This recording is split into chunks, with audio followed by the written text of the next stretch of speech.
Miss G, may problema tayo ngayon Kaya nga naku, Sige na po, wala. Miss G. Sabihin mo lang. Ready kami makinig. Naku, okay na okay ako. Wala akong problema. Okay lang.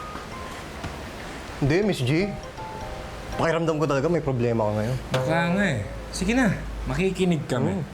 Wala nga. Wala akong problema. Okay na okay ako. Miss G, meron. Meron talaga.